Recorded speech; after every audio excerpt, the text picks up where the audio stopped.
अस्सलाम वालेकुम नाज़रीन, मैं हूं मंसूर अली खान। अपने डेली चैनल के ऊपर आपको खुशामदीद कहूंगा। नाज़रीन, बड़ी खबर, 190 मिलियन पाउंड केस का फैसला, वो फैसला आज सुनाया जाना था लेकिन फैसला नहीं सुनाया गया है। बड़ी एक्सक्लूसिव खबर अभी थोड़ी देर में इस फैसले से मुताल्लिक आपके साथ मैं शेयर करने जा रहा हूं। मेरा ख्याल में अभी तक आपने टेलीविजन स्क्रीन पे या कहीं पे भी सोशल मीडिया पे ये खबर नहीं सुनी हो। कबूतर हमारे पास एक बड़ी इनसाइड न्यूज जो है वो लेकर आया है, तो एंड तक इस वीडियो को देखिएगा। मैं पूरी डिटेल्स के साथ आपके साथ जो है वो ये खबर शेयर करूंगा। सबसे पहली बात तो ये कि जनाब आज सुबह 11 बजे का टाइम जो है वो दिया गया था, और ये बताया हमने पिछले व्लॉग में आपके साथ इसका बैकग्राउंड भी डिस्कस किया था कि ये फैसला जो है वो आज अनाउंस होगा। और मार्केट के अंदर मुख्तलिफ तज्जियाकार जो हैं वो अपनी बातें शेयर कर रहे थे कि जनाब 10 साल कैद हो सकती है, 14 साल कैद हो सकती है, और सजा तो उनको होनी ही होनी है। लेकिन ये सजा अनाउंस नहीं हो रही। इससे पहले भी 2 दफा जो है ये फैसला जो है वो अनाउंस होना था, लेकिन उसके बाद इसको जो है वो मौखर कर दिया गया और आज अल्टीमेटली इसे सुबह 11 बजे सुनाया जाना था। अच्छा, इस सिलसिले में जो नैब प्रोसिक्यूटर हैं चौधरी नजर, नैब लीगल टीम के मेंबरान इरफान अहमद, सुहेल आरिफ, अवैस अरशद और बाकी जो दीगर रहनुमा थे वो वहाँ पे पहुंचे हुए थे। इमरान खान साहब की जो बहनें हैं, अलीमा खान साहिबा, उज़मा खान साहिबा, वो भी वहाँ पे पहुंची हुई थी, लेकिन बुशरा बीबी वहाँ पे नहीं आई थी। और खान साहब भी जो है वो बताया जाता है कि कोर्ट के अंदर नहीं आए इस सिलसिले में, और एक्सपेक्ट किया जा रहा था कि जनाब ये फैसला जो है वो अनाउंस हो जाएगा। अच्छा, एक बात ध्यान में रखिएगा कि बुशरा बीबी के हवाले से जो है उनकी अबूरी जमानत के सिलसिले में एक और केस के अंदर जो है वो आज सुबह ही, इस केस से पहले मतलब 11 बजे से पहले जो है उनकी वहाँ पे बुरी जमानतें भी जो है वो मनसूख हो। तो इस बात का शक का इजहार भी किया जा रहा था, बल्कि एक सहाफ़ी जो है हसन अयूब साहब, उन्होंने एक्चुअली ट्वीट भी किया कि अगर ये फैसला सुनाया जाता है तो ये भी हो सकता है कि बुशरा बीबी को जो है वो जेल से ही अरेस्ट कर लिया जाए, यानी कि वो अंदर अडियाला में जब वो इस केस की हियरिंग के लिए आएंगी तो शायद वहीं से उनको अरेस्ट भी कर लिया जाए। तो लेकिन बुशरा बीबी आई ही नहीं। और इंटरेस्टिंग बात यह है कि 11 बजे से पहले ही जो है वो ये खबर आ गई कि जनाब तकरीबन आधा घंटा पौना घंटा पहले ये खबर आ गई जनाब ये फैसला जो है वो अब इसे दोबारा मौखर कर दिया गया है और अब ये 17 जनवरी को सुनाया जाए। अच्छा, अब मैं अभी जो क्लाइमेक्स है ना, जो पंच लाइन है, ये मैं भी आपको थोड़ी देर में दूंगा। मैं अभी जरा पहले आपको सिर्फ बैकग्राउंड जो फैक्चुअल सिचुएशन है पहले मैं वो शेयर कर दूं, खबर मैं भी आपको थोड़ी देर में दूंगा, तो इसलिए एंड तक आपने इस वीडियो को देखना है। वो मैं पहले आपको सिर्फ बता रहा हूं कि आज दिन भर हुआ क्या है। अच्छा, इस पे इमरान खान साहब के वकील जब ये हुआ, ये मौखर हुआ, तो उस पर उनके वकील खालिद यूसुफ चौधरी ने रद्द-ए-अमल दिया। उन्होंने कहा कल अदालती अमले की जानिब से मुझे 11 बजे अडियाला जेल से समाअत का वक्त बताया गया था। 10:30 बजे हम अडियाला जेल पहुंचे थे और बुशरा बीबी भी पहुंची है। गेट पर ही मालूम हुआ कि अलकादर केस का फैसला 17 जनवरी तक के लिए मुलतवी कर दिया गया। बैरिस्टर गौहर तहरीक इंसाफ के चेयरमैन, उन्होंने भी जो है वो गुफ्तगू की। उन्होंने कहा जज ने मर्जी से फैसला मौखर किया। 190 मिलियन पाउंड बेहुदा केस, अगर इंसाफ होता तो आज रिहाई होती, आज के दिन फैसला आता तो हम बिल्कुल तैयार थे। आज जज साहब ने अपनी मर्जी से फैसले में ताखीर की। 190 मिलियन पाउंड केस का ताल्लुक किसी डील से नहीं है, हम इंतजार में थे। अच्छा, ये जुमला जरा गौर से सुनिएगा। उन्होंने कहा 190 मिलियन पाउंड केस का ताल्लुक किसी डील से नहीं है, ठीक है, हम इंतजार में थे कि आज 190 मिलियन पाउंड केस का फैसला आएगा। हमारे साथ नाइंसाफी होती रही है, हमें दीवार पर लिखा नजर आता है कि हमारे साथ नाइंसाफी होती रही है। सलमान अकरम राजा साहब जो एलिजिडली जो है वो सेक्रेटरी जनरल है, मैं एलिजिडली क्यों कह रहा हूँ ये भी मैं थोड़ी देर में आपको बताता हूँ। तो उसके ऊपर जो है उन्होंने कहा कि कोई ये तासुर ना दे कि किसी डील की वजह से फैसला मौखर हुआ है। इमरान खान अपनी बेगुनाही को अदालत में साबित करें। मुज़ाकराती कमेटी के साथ हमारे मुज़ाकरात जारी हैं। एक बात क्लियर है कि किसी डील का हिस्सा नहीं है। सुनने में आ रहा है कि 15 तारीख को मुज़ाकरात हो रहे हैं, लेकिन इसको किसी डील में ना देखा जाए। इमरान खान साहब की बहन अलीमा खान साहबा ने भी कहा, उन्होंने कहा जज साहब को फैसला सुनाने में काफी मुश्किल पेश आ रही है। जज साहब ये कह कर गए हैं कि मुल्ज़मान को की गैर मौजूदगी की वजह से सजा मौखर हुई है। इमरान खान खुश नहीं होंगे। इमरान खान सजा के मौखर होने पर बिल्कुल खुश नहीं होंगे। आज हमारी इमरान खान से मुलाकात नहीं हुई। जो वक्त हमें दिया गया था हम वक्त पर पहुंच गए थे। इमरान खान चाहते हैं कि फैसला आए ताकि पूरी दुनिया को पता चले अलकादर यूनिवर्सिटी क्या है। आज हुकूमत बहुत ज्यादा प्रेशर में है। पूरी दुनिया, पूरा पाकिस्तान जानता है कि किस किस्म की सजा सुनाई जाएगी। 17 जनवरी को देखेंगे, अगर हिम्मत है तो फैसला सुनाएं। डील का लफ्ज सुनकर हम थक गए हैं। इमरान खान ने बस न्यूट्रल एम्पायर लगाने की बात की थी। मुज़ाकराती कमेटी में इमरान ने बताया कि अभी तक हुकूमत का कोई मुतालबा सामने नहीं आया। अच्छा, अब इसके अंदर जो चंद चीजें हैं, चंद एंगल्स हैं। एक तो 11 बजे का फैसला जो है वो सुनाया जाना था। 8:30 बजे जज साहब कहते हैं कि जी मैं वहां पे आ गया था, मैं अदालत में आ गया, और ना कानूनी टीम आई है पीटीआई की, ना इमरान खान साहब आए हैं, तो इसलिए मैं इस महफूज फैसला उन्होंने कहा तैयार है, उन्होंने कहा फैसला मेरे पास तैयार है, लेकिन चूंकि ये लोग नहीं आए हैं तो मैं फैसला जो है मौखर, और ये मैं 17 जनवरी। अच्छा, आमतौर पर इस तरह होता नहीं। मैं आपसे क्यों कह रहा हूँ, वो इसलिए क्योंकि आमतौर पर अगर लेट्स से ये लोग नहीं भी थे, अगर ये जो वकला की टीम है अगर ये नहीं भी थी, और ये वहां पे आपने तो 11 बजे का टाइम दिया था ना फॉर एग्जाम्पल, तो 11 बजे तक अगर नहीं थे तो आप 11:15, 11:30, पौने 12, 12 तक इसको कह भी सकते थे कि जनाब हम इसको जो है वो आखिरी चांस दे रहे हैं, हम वेट कर रहे हैं, वो किधर हैं, वो आ जाएं। आप आमतौर पे होता है ये मैं बड़ी रूटीन की बात बता रहा हूं। तो अभी तो 11 भी नहीं बजे थे, अभी तो 11 भी नहीं बजे थे। 11 बजे से पहले जो टाइम दिया गया था, 11 बजे से पहले जो है वो फैसला मौखर हो गया। ये समझ नहीं आती ना बात। अच्छा, दूसरी बात ये कि अदालती वक्त जो है वो तो 3 बजे तक का होता है, तो अभी तो काफी टाइम बढ़ा हुआ था। तो आपने जो टाइम दिया था उससे पहले ही इसको जो है मौखर कर दिया गया।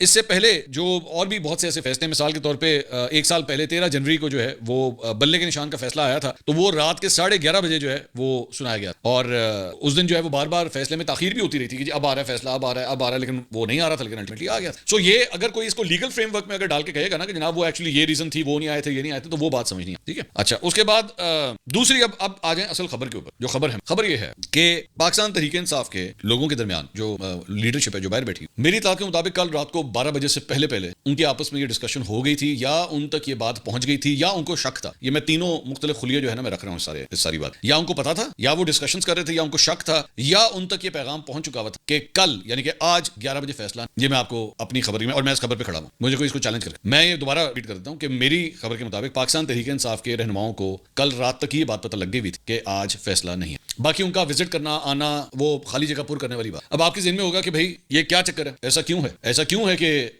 ये इनको इस बात का शक था। इसका जवाब जो है ना वो अदालत के कमरे की तरफ नहीं। आप ढूंढते हैं ना, आप कोई चीज लेने के लिए एक जगह से दूसरी जगह जाते हैं, तो इसके लिए आपने ना अदालत के कमरे की तरफ नहीं जाना, इसके लिए आपने मुज़ाकराती कमेटी के कमरे, क्योंकि वहां पे जो इस वक्त मामला चल रहे हैं ना, वो जिस तरीके से जो ताकतें ये मुज़ाकरात करवा रही या करवाना चाहती हैं या इस मामले को रिजॉल्व कराना चाहती हैं, वो अलेजिडली खुश नहीं है इस बात से कि जिस तरीके से पाकिस्तान तहरीक इंसाफ वहां पे अपना एटीट्यूड रख रही है। मतलब वो 2 डिमांड्स और जुडिशल कमीशन बनाए और ये बनाए, मेरी इत्तलात के, और वो उससे खुश नहीं है। और इसीलिए ये जो नागवारी थी ये कम्युनिकेट हो चुकी थी पाकिस्तान, और उनको ये बात बता दी गई थी कि जनाब ये तरीका ठीक नहीं है, ये जिस तरह आप। तो पाकिस्तान तहरीक इंसाफ, अब एक और जो इस सारे मामले के, पाकिस्तान तहरीक इंसाफ के चंद लोगों को आप कह लीजिए कि ये कम्युनिकेट कर दिया गया था मैसेज के जरिए, या उनको इस बात की समझ आ गई थी कि अगर यहाँ पे चीजें रिजॉल्व ना हुई ना तो फिर ये फैसले जो है ये इसी तरह डिले हो जाएंगे, और वही हुआ, बिल्कुल वैसे ही। तो पाकिस्तान तहरीक इंसाफ को ये स्पेस दी। अब ये मैं दोबारा मैं उस डिबेट में नहीं जाना चाहता जो आजकल सोशल मीडिया पे चल रही है कि वो एनआरओ दे रहा है या वो एनआरओ दे रहा है, वो झुक गया है या वो झुक, मैं इस डिबेट में नहीं जाना, मतलब क्योंकि दोनों साइड्स के ना बहुत सी चीजें हैं। मैं आपको खबर की बुनियाद पे बात बता रहा हूं कि दोनों साइड्स की बहुत सी ऐसी चीजें हैं जिसमें आप दोनों के ऊपर ये लगा सकते, दोनों के साथ ये चिपका सकते कि जनाब वो झुक गए हैं तो जी वो झुक। मिसाल के तौर पे इतवार वाले दिन जेल खुल रही है, इतवार वाले दिन जेल खुल रही है, और ये मुज़ाकराती कमेटी जाके वहां पे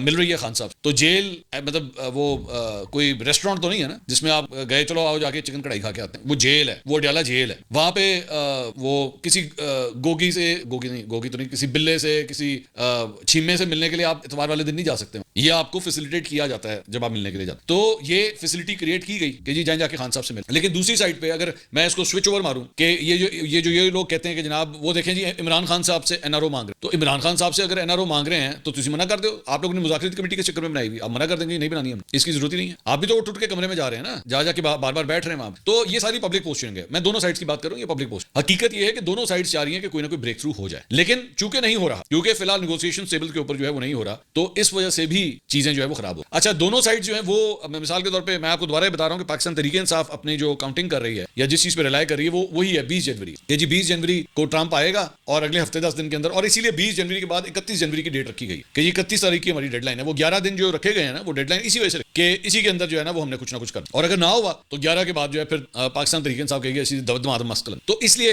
ये बात मैं दोबारा वही मैं आपसे कह रहा हूं कि ये जो इस वक्त इतना हैरान और परेशान होकर बता रहे हैं ना ये क्या हो गया, ये डेट आगे किस तरह चली गई, इनको पहले ही कल रात को काफी हद तक आइडिया हो गया, इनको काफी हद तक इस बात का आइडिया हो गया था कि आज फैसला नहीं पता था, तो सहाफियों को नहीं पता था, नहीं पता था तो वो सारे एंकर जर्नलिस्ट जो इस चीज को कवर कर रहे थे इंक्लूडिंग मी, हमें भी नहीं पता। लेकिन अब मैं आपको अपनी सोर्सेज के जरिए जो पाकिस्तान तहरीक इंसाफ से हमें अंदर से कबूतर खबर लेकर आया है वो यही है कि इनको पता, इनको ऑलरेडी पता। अच्छा जी, इसके अलावा जहां पे ये 17 जनवरी की बात आ रही है, एक और कंस्पिरेसी थ्योरी जो बीच में आ रही है वो ये है कि जी इसमें ये भी कहा जा रहा है कि इस फैसले की अनाउंसमेंट इसलिए भी रोकी जा रही है क्योंकि नए जजेस जो हैं उनको फाइनलाइज करना है जुडिशल कमीशन ऑफ पाकिस्तान ने 17 जनवरी को, और इस इजलास में जो है वो हाईकोर्ट में एडिशनल जजेस की तैनाती के मामले के ऊपर जो है बेसिकली गौर किया जाना है, और इस इजलास में इस्लामाबाद हाईकोर्ट और बलूचिस्तान हाईकोर्ट में एडिशनल जजेस की तैनाती पर तफसील से बहस की जाएगी। और इसकी तकरीर के लिए इस्लामाबाद हाईकोर्ट में 4 एडिशनल जजेस के लिए भिजवाए गए जो नाम है उसमें एक जज जो है वो हैं जज हुमायूं दिलावर साहब, जो ऑलरेडी खान साहब के हवाले से फैसले अनाउंस कर चुके हैं। एक और साहब हैं जवाद अब्बास हसन साहब, सेशन जज आजम खान साहब, शाहरुख अर्जुमन साहब, ये भी इमरान खान साहब के केस से रिलेटेड है, एडवोकेट अदनान बशारत, एडवोकेट सैयद कमर हुसैन सब्जवारी, एडवोकेट उमर असलम, इनाम अमीन, मिनहास, मोहम्मद उस्मान गनी, मतलब इस तरह कई नाम है, लेकिन 2 बड़े अहम नाम हैं जो ऑलरेडी इमरान खान साहब के केसेस के साथ जो है वो अटैच जजेस, तो उनके नाम भी अंडर कंसिडरेशन आने हैं कि उनको हाईकोर्ट के अंदर जो है वो शिफ्ट। अच्छा जी, इसके अलावा एक और जो डेवलपमेंट हुई है वो हुई है शेर अफजल मरवत साहब के हवाले से, और वो ये हुई है कि शेर अफजल मरवत साहब को जो है बाकायदा शो कॉज नोटिस जारी कर दिया गया। अच्छा, ये बेसिकली मैंने इस चीज को शायद आपके साथ डिस्कस किया या नहीं पता नहीं, मैं भूल रहा हूँ, शायद बूढ़ा हो रहा हूँ, मेरी मेमोरी शायद मेरा साथ नहीं दे रही, कि अली अमीन गंडापुर साहब ने ना पिछले चंद दिन में एक इंटरव्यू दिया था सोनो टीवी पे, उसके अंदर गुफ्तगू करते हुए उन्होंने बात कही थी कि मैंने शेर अफजल मरवत को मना किया है कि तुम बात ना करो, और वो तो चुप हो गया, वो किसी से बात नहीं करेगा, लेकिन शेर अफजल मरवत ने मुझे कहा कि जी मुझे तो शो कॉज नोटिस जारी कर दिया गया, तो अब मैं क्यों ना जवाब दूं। तो तब तक एक्चुअली शेर अफजल मरवत को अगर नोटिस जारी भी हुआ था, तो शो कॉज नोटिस जारी भी अगर हुआ था, तो उसे पब्लिक डोमेन में अनाउंस नहीं किया गया, लेकिन अब उस शो कॉज नोटिस को पब्लिक डोमेन में भी अनाउंस कर दिया गया। और सिर्फ ये नहीं, बल्कि उसके अंदर ये लिखा गया कि जनाब फुल फोर्स के साथ जो है वो पूरी पाकिस्तान तहरीक इंसाफ की लीडरशिप, उनसे जुड़े यूट्यूबर सारे मिलकर मतलब एक कंबाइंड अटैक जो है वो शेर अफजल मरवत के ऊपर कर रहे हैं। और शेर अफजल मरवत जो आज से 1 साल पहले तक पीटीआई का सुपरस्टार था, क्राउड पुलर था, शेर था, जवान था, शेर अफजल मरवत, अब जो है वो बहुत बुरे लगना शुरू हो शेर अफजल मरवत। तो खैर ये तो उनका अपना पार्टी का इंटरनल मामला है, वो नन ऑफ माय बिजनेस के वो किसको रखते हैं किसको नहीं रखते, ये तो वो अगर पहले भी अगर उठाया ना सेंस के थोड़ी सी तो लिफ्ट करा दे, अगर वो वाला मामला था तो वो भी उनकी अपनी मर्जी थी। आज अगर गिरा रहे हैं और आज उस बंदे की इज्जत नहीं करे तो वो भी इनकी अपनी मर्जी है, जो मर्जी करें उनकी, दैट्स देयर चॉइस। लेकिन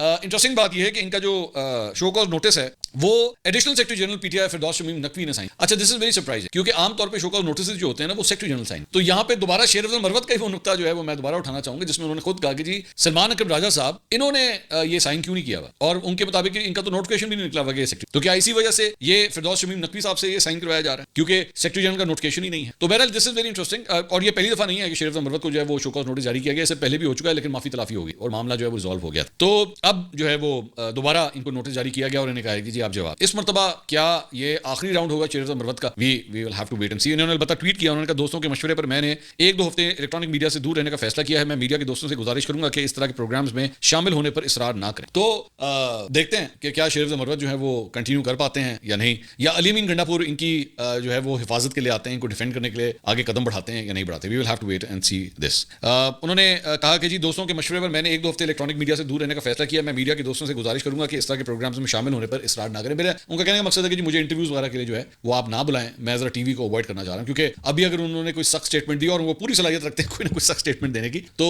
पता चले उनको एक और शो कॉज नोटिस जो है वो जारी हो। तो आई थिंक वो सेंसली भी इस वक्त जो है वो अपने आप को जरा दूर रखना चाह रहे हैं। अच्छा जी, इसके अलावा एक और बड़ी इंटरेस्टिंग न्यूज जो है वो आई है, मुतादिद इंडियन वेबसाइट्स ने जो है इसको रिपोर्ट किया है, और उन्होंने कहा है कि जी पाकिस्तान ने इंडस रिवर में जो है वो सोने के बहुत बड़े ज़खायर जो हैं वो दरियाफ्त कर, और उनके मुताबिक इन इंडियन वेबसाइट्स के मुताबिक जनाब अटक के ज़िले के अंदर जो है वो ये ज़खायर मिले हैं। और उन्होंने जियोलॉजिकल सर्वे ऑफ पाकिस्तान को कोट करते हुए कहा है कि जी उन्होंने तकरीबन 32.6 मीट्रिक टन सोना जो है वहां पे दरियाफ्त किया है, और उसकी जो कुल मालियत बनती है वो तकरीबन 600 अरब रुपए बताया जा रहा है जो बनती है, और इससे जो है वो पाकिस्तान के मौशी मसाइल जो है काफी हद तक जो है वो हल हो सकते हैं। अच्छा, वो बेसिकली वो जो खबर दे रहे हैं ना, जो वो खबर निकाले उनको अपनी मुसीबतें पड़ी कि एडवर्टाइज खैर निकला है पाकिस्तान से, लेकिन आई एम सरप्राइज्ड कि अभी तक इसकी, अगर ये होता अभी तक, आई डोंट नो, हो सकता है आगे हो जाए, लेकिन अभी तक इसकी गवर्नमेंट ने कोई ऑफिशियल अनाउंसमेंट क्यों नहीं की। मतलब मैंने तो, वरना अगर ये वाकई इतनी बड़ी खबर होती तो पाकिस्तान के अंदर जो है आपके ख्याल में हमारे मिनिस्टर्स छोड़ते हैं इस बात के ऊपर। मुझे आज भी याद है इमरान खान साहब का दौर था, तो इमरान खान साहब ने जो है ना वो गैस के ज़खायर दरियाफ्त करवा लिए थे हमारे यहाँ समंदर में, और उन्होंने कहा कि अभी हम ड्रिल कर रहे हैं, हो सकता है कि वो गैस लीक हो जाए, तो लेकिन अभी हम चेक कर रहे हैं, हमारे ख्याल में बहुत ज्यादा गैस है, तो वो गैस नहीं थी, वो नहीं मिली थी। तो मुझे आज भी याद है कि इनके पसंदीदा यूट्यूबर्स जो है ना वो हर हफ्ते कभी हमारे यहाँ पे गैस दरियाफ्त करते थे, कभी सोना दरियाफ्त करते थे, बड़ा कुछ उस दौर में ये लोग बड़ा कुछ करते, और वो बेसिकली एक इंप्रेशन यही देते थे जैसे इमरान खान साहब खुद जो है ना थोड़ी ले लेके जाके जमीन से गैस या सोना निकाल रहे हैं या कोयला निकाल रहे हैं।